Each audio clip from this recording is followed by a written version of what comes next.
Our next guest in the Daverhood, and you know this fella. He's been a regular on the show, playing our Today Yesterday quiz, as well as appearing on our annual, or yeah, basically annual Tony specials. This is our 18th Tony special, live on this Saturday morning, June 10th, 2023. And of course, we know that background. We know that fella who's walking slowly away from the camera so he can I'm take just shapes. trying to adjust the lighting. Yeah. How are you, David Sheward? Okay, I think I'll go. That's better. That's good. That's very good. How you doing?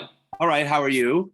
I'm great. I'm great. We're doing our Tony show. So, basic. Oh, let's remind people. We say it every week. I'm so used to it. But David Sheward, he has his blog. It's called The David Desk, and he writes theater reviews for theaterlife.com, culturaldaily.com, and we can also say now that your reviews are on TotalTheater. Yes. I'm very proud to have David's reviews there as well. So, David Sheward. Good morning. Good morning to you. A lot of people are saying that this past year was a really good one for Broadway. Yes? Yes, it was, yes. Well, because just the quality of the productions were so full of depth, and a lot of the plays were very interesting. We had a lot of diversity, a lot of different voices on Broadway. What's interesting was a lot of the shows were transfers from off-Broadway and had already won. I think we had like 3 Pulitzer Prize winning plays from previous seasons that had been off-Broadway and transferred to Broadway. Fat Ham, Between Riverside and Crazy, and Cost of Living, all had won the Pulitzer Prize when they were off-Broadway.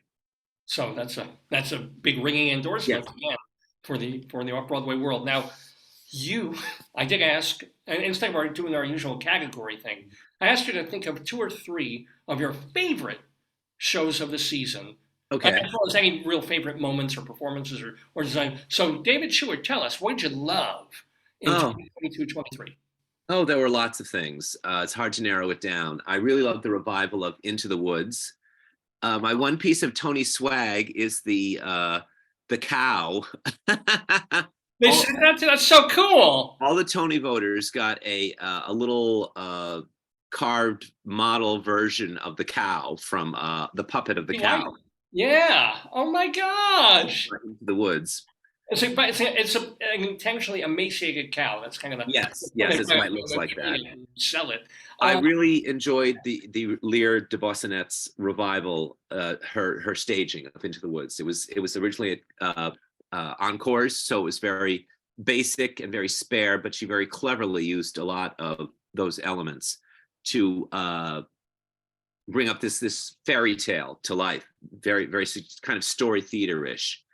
And interestingly, my favorite performance in that was by Julia Lester, who played Little Red Riding Hood, who was nominated for Best Featured Actress in a Musical. I thought she was just brilliant in that. She had the ferociousness of the character. The Little Red Riding Hood in this version is very tough and she's like a warrior, and she proudly wears the wolf skin after having killed after the wolf has been killed. And a lot of the humor of it is that she's this, she's ferociously hungry when she goes to see the baker, and there's a lot of humor in that. But Julia Lester also recognized that she's a little girl. And when the giant in the second act sort of terrorizes the community and kills her mother, she's very vulnerable. So she showed all those different aspects of the character. So I really enjoyed her performance. Are you a Sondheim fanatic? I know that Brian Lipton, who we just had on the show, absolutely fully declares himself as. I'm a huge Sondheim fan too. Where are you in the like? Oh, I'm a huge Sondheim fan also. I don't know if I'd say if I'm a fanatic. I enjoy everything he's written in his whole long career, and I'm looking forward to the production of the last Sondheim musical. Here We Are, I think it's called. It's going to be off Broadway in the fall at the Shed. So yes, I am. I would say, I am a Sondheim fan. I'll say I'm a huge fan. Where do you stand on the latest iteration of Sweeney Todd? Because you must have seen a bunch of them. I know you have other things that you want to, but Brian Scott Lipton was saying that delved a lot into Sweeney. So I want to Yeah. see what your thoughts are on the new Sweeney. Oh, I liked it. I liked it very much. Also, that's interesting. Two Sondheim shows this season. Right. It was. I thought it was. It was very good, very dark, appropriately. I loved the way Thomas Kail, the director, used the chorus. And some people didn't thought the choreography was too busy. It was too much, but I didn't think so at all. I thought it uh, gave a lot of life to it. It sort of, they acted as a Greek chorus, backing up what was going on, and they were very all the characters were very real within the chorus, and it added an extra oomph to the production. So I really enjoyed. I enjoyed it. I thought the direction was brilliant. It was very spare. It wasn't like huge like the original one by Harold Prince. There were a lot of people saying, "Oh, it's restored to its original size." In that, it's in a Broadway house. It had a full orchestra, but it wasn't. It wasn't like this. It wasn't like a huge production. It was kind of like a not as intimate as Doyle's production with Patti LuPone and Michael Cerveris, without the conceit of them being inside a madhouse. But it really had a lot of very fine elements in it. And I thought Josh Groban was fine. And I thought Annalee Ashford was just brilliant. Yeah, she's getting some wonderful. She might win tomorrow. We don't know.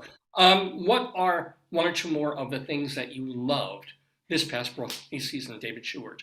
I loved Tom Stoppard's Leopoldstadt, which is his play about, and I forget how many Tonys he's won. I think it's 4. Maybe this will be 5.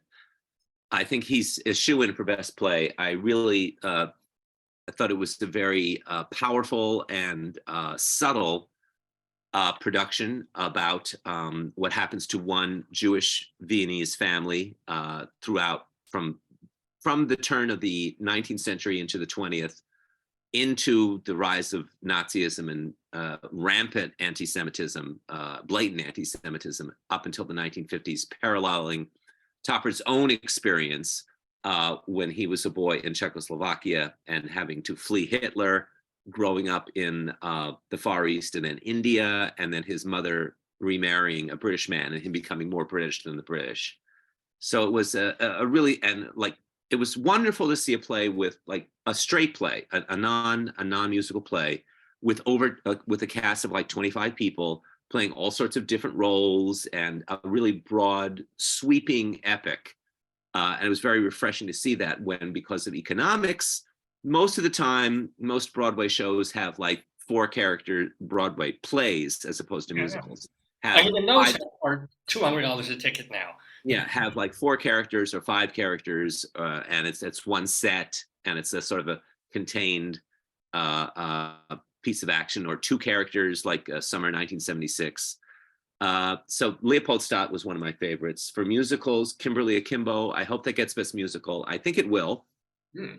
I'd seen it off Broadway at the Atlantic Theater Company, and it's a really clever, funny, quirky, offbeat, strange, wonderful and touching musical about a girl who has this rare disease where she ages more than I think like 10 years for every or year of her own life, or something like that, some ratio like that.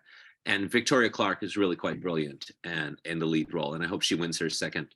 Yeah, I think this is her second Tony for this. You're literally echoing. We had Eva Heinemann on earlier in the show, and she was a big Kimberly Akimbo fan. Like, Victoria Clark was amazing. So, yes, yeah. Let me ask you, David Sheward. You also see some quite a bit of off Broadway as well. What was your favorite off Broadway show of the year, or one of? Oh, off Broadway. Well, I enjoyed Irish Repertory Theater's revival of Endgame with Bill Irwin and John Douglas Thompson, which was really quite charming. My favorite, my favorite off-Broadway play was Bruce Norris's Downstate, which was at Playwrights Horizons and won the New York Drama Critics Circle Award for Best Play over Leopoldstadt. Leopoldstadt won Best Foreign Play, and I think that's the first time Stoppard didn't win the top prize. He got like the foreign play prize. It's about this group home where convicted sex offenders have to stay as a part of their parole. and it didn't ask us to sympathize with them. It just asked us to understand them, that they are human beings and what they have to go through. And the action sets in motion when one of the residents of the home receives a visit from a man who he had abused when he was much younger. So it's the confrontation between them and all the other people in the house, and it's really, really quite brilliant. Oh, and I've got to say, here you're also echoing what Brian Scott Lipton said. He said it was a marvelous play, probably his favorite of the year. But do you think that it could make the leap to Broadway, or just no way they could not? I don't know. It would be a very difficult play to bring to Broadway, but you never know. Possibly. I mean, if it hasn't happened already, I don't know when it. Oh, but it did win. But it did win the award, so that might push behind it. Yeah, it's just going to be tough to get like the Girl Scout troops. Yeah, yeah. I think it would be a very difficult sell. Bruce Norris has had success previously on Broadway with Clybourne Park, and he's a really amazing former. He doesn't act very much anymore. A former actor who turned to playwriting, and all of his works they're like so clever and self-contained and really well constructed. And he's one of our better playwrights, and I think he needs more. I think he deserves more. Those are my favorites. Yes. Well, David Sheward is one of our favorite people here in the Daverhood. Of course, you're going to want to read his reviews in culturaldaily.com, theaterlife.com, and of course, TotalTheater.com, plus the David Desk. Let me ask you, David Sheward, how are you going to watch the Tonys? You're going to be home? Are you going to? Give me 1 second. Let me just. Sorry. Okay. Sorry. Okay. I will be at home. I will be watching the pre-show on Pluto TV. I figured that out. And I'll just be at home watching them and maybe tweeting my thoughts. Cool. And tweeting them on where? The David Desk? On my Facebook and my Twitter, and maybe I'll write something up for the David Desk. That'd be great. Well, David Sheward, always great to see you. Of course, you'll be back in the Daverhood many times in the year to come, playing our trivia quiz and talking theater. It is always a pleasure to have David Sheward in the Daverhood. Thank you. Enjoy the Tonys. Have a great happy Tony Award Day. Bye-bye now. Bye-bye. David Sheward here on Dave's Gone By.